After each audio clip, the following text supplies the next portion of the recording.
প্রিয় দেশবাসী, আমরা দীর্ঘ 4 মাস যাবৎ আমাদের প্রশাসনিক ভবন, আমাদের পড়ালেখা স্থগিত রেখে আমরা রাজপথ বেছে নিয়েছি। আমাদের মোট 4 দফা দাবি। এর মধ্যে একটি দাবি হচ্ছে অতিবিলম্বে শূন্য পদ সহ নতুন পদ সৃজন করে আমাদের যত বেকার আছে সকলকে নিয়োগের ব্যবস্থা করা। 2 নম্বর দাবি হচ্ছে আমাদের 10ম গ্রেড দেওয়া। 3 নম্বর দাবি হচ্ছে অ্যালাইড বোর্ড বাতিল করে medical education board of Bangladesh গঠন করা এবং আমাদের কোর্স কারিকুলাম পরিবর্তন করা। এবং আমরা যে যত বছর ধরে বৈষম্যের শিকার, সেই বৈষম্য ভেঙে দিয়ে আমরা যেন নিয়মিত প্রতি বছর যতগুলো শূন্য পদ তৈরি হবে প্রতিটি পদে যেন আমরা নিয়োগ পাই।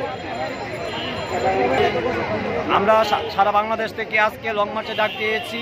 আজকে এই শাহবাগ মোড়ে আজকে প্রায় 4-5 হাজার স্টুডেন্ট আমরা অবস্থান করছি। সারা দেশে যতগুলো সরকারি প্রতিষ্ঠান আছে, মেডিকেল অ্যাসিস্ট্যান্ট ট্রেনিং স্কুল, সারা বাংলাদেশে প্রায় 17টি সরকারি এবং প্রায় 200-র অধিক প্রাইভেট প্রতিষ্ঠানের শিক্ষার্থীরা আজকে তাদের ন্যায্য অধিকার আদায়ের জন্য এই রাজপথ বেছে নিয়েছে।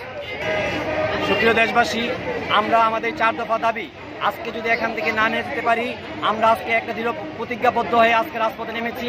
হয়তো আজকে আমরা মুক্তি নিয়ে ফিরবো, নয়তো আমাদের মৃত লাশগুলো আমাদের ঘরে যাবে। আমরা দাবি আদায় করে তবেই রাজপথ ছাড়বো, এর আগে আমরা রাজপথ ছাড়ছি না।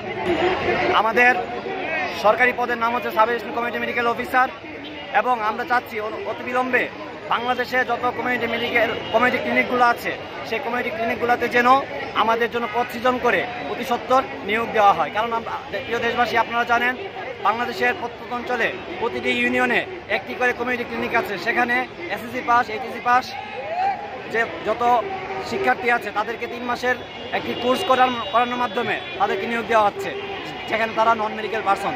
আমরা মেডিকেল পার্সন হয়েও 4 বছর একাডেমিক এবং 5-6 মাস আমরা ইন্টার্নি করার পরেও আমরা কেন সেখানে নিয়োগ পাবো না, সেটাই আজকে এই বৈষম্য বিরোধী ছাত্রদের প্রশ্ন।